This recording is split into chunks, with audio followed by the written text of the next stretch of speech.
பள்ளமாக இருக்கிற இடம் பூரா டார்க் பண்ணணும், கருப்பு கொடுக்கணும், ஷேட் பண்ணணும். அந்த மேடாக உள்ள இடம் பூரா நீங்கள் வெள்ளையாக ஒயிட்டாக விட்டுறணும். அப்படி விட்டால் தான் காது முழுமை வந்து லேசாக ஆரம்பிக்கிற இடத்துல ஷேடு கொடுக்கணும். இப்படி ஷேடு கொடுத்தோம்னா அந்த காதுனுடைய இது கரெக்டாக வந்துடும். இங்கே பாருங்கள், இப்படி வந்துடும். அதே மாதிரி இந்த இடத்துல ஷேடு, இப்படி ஷேடு,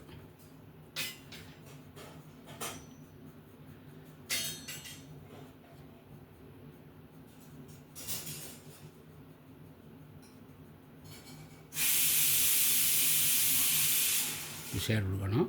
இந்த இடத்துல லேசாக கொஞ்சம் ஒரு ஹோல்ஸ் இருக்கிறது மாதிரி, துவாரம் இருக்கிறது மாதிரி ஒரு ஷேடு கொடுக்கணும். அப்படியே கொடுத்து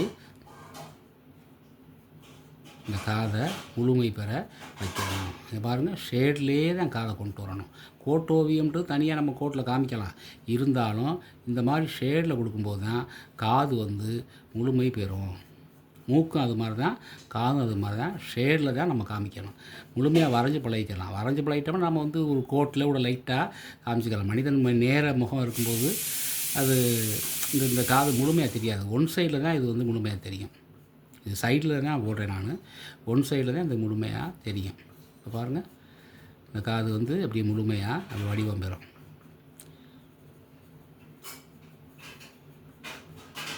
பாருங்கள், முழுமையாக அப்படி வடிவம் பெறும்போது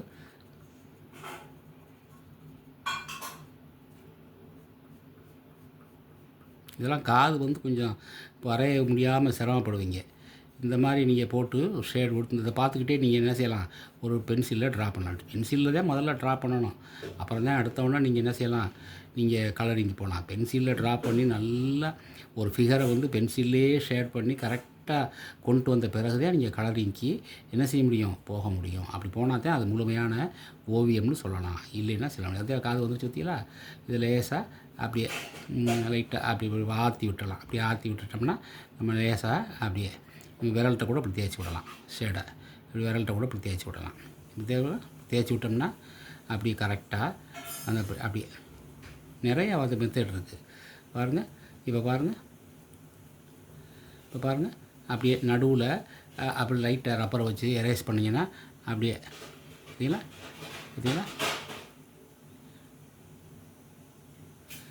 அந்த ஒளி, அந்த காது வந்து அந்த நேச்சுரலாக திடுறது மாதிரி இருக்கும்.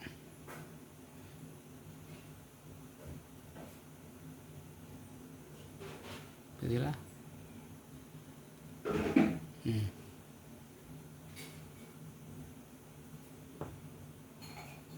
வந்துருச்சா? இப்படி தான் காது வரைஞ்சி நீங்கள் பழகணும். அதே மாதிரி இந்த பக்கத்தில் உள்ள காது, இப்போ இந்த பக்கத்தில் உள்ள காதுக்கும் இதே மாதிரி தான்.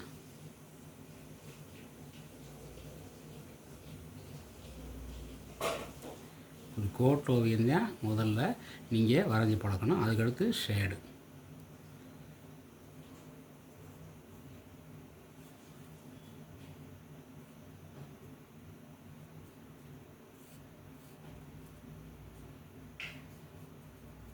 இந்த மாதிரி அப்புறம் இந்த ரப்பரை நினைச்சிக்கலாம். ரப்பரை வச்சு இந்த கோடெல்லாம் அழிச்சிக்கலாம்.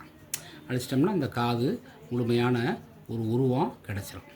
இந்த மாதிரி காது, கண், மூக்கு, கண்ணை கூட நம்ம இது பண்ணிடலாம். அந்த காது மூக்கும் வந்து ஷேட்லேயே தான் கொண்டு வரணும். இல்லைன்னா அந்த ஓவியம் முழுமை பெறாது. ஷேடு இது எப்படி, ஏன்னா பள்ளமாக இருக்கிற இடத்துல டார்க்கு, மேடாக இருக்கிற இடத்துல வந்து லைட்டு, ஒயிட்டாக விட்டுறணும். இந்த மாதிரி இது பண்ணுற போது தான் உங்களுக்கு காது முழுமையாக நம்ம என்ன வடிவத்தை கொடுக்க முடியும். இது ஒன் சைடு ஃபேஸுக்கு தான். நீங்கள் நேரில் ஃபேஸுக்கு இவ்வளோ டீட்டெயில்ஸ் காமிக்க தேவையில்லை. ஏன்னா ஒரு முகம் நேரில் இப்படி வரும், ஓவல் சைஸில் இப்படி வரும், ஓவல் சைஸில் ஒரு முகம் இப்படி வருதுன்னு வச்சுக்கோங்க. இப்படி வரும் பொழுது என்ன செய்யலாம், இப்படி வருங்க, இப்படி ஓவல் சைஸில் வருது. இப்படி வரும்போது இப்படி முடியை போட்டுறோம், இப்படி முடி வரும். இது வந்து கண்ணுக்கு ஒரு நேர்கோடு, இது மூக்குக்கு ஒரு நேர்கோடு, இது வாய்க்கு ஒரு உதடை வந்து பிரித்து காமிக்கணும். பிரித்து காமிச்சிட்டு இங்கே காதை வந்து லேசாக இந்த இங்கேருந்து தான் காதை ஆரம்பிக்கும். இவ்வளவு தான் நீ காமிக்க போகிறீங்க. நேரில் காமிக்கும்போது காதை இவ்வளோ தான் காமிக்கணும். இந்த கண்ணுக்கும் இந்த மூக்குக்கும் கரெக்டாக இருக்கும். காது நீங்கள் தொட்டு பாருங்கள், இப்படி தொட்டு பாருங்கள், உங்கள் முகத்தை தொட்டு பாருங்கள். இந்த காது இந்த கண்ணுக்கிட்ட அப்படி வரும், இந்த மூக்குக்கிட்ட முடியும். லேசாக அப்படி போட்டால் போதும். ஒன் சைடில் தான் அந்த மாதிரி டீட்டெயில்ஸ் காமிக்கணும். அடுத்த பாடம் அடுத்த வகுப்பு.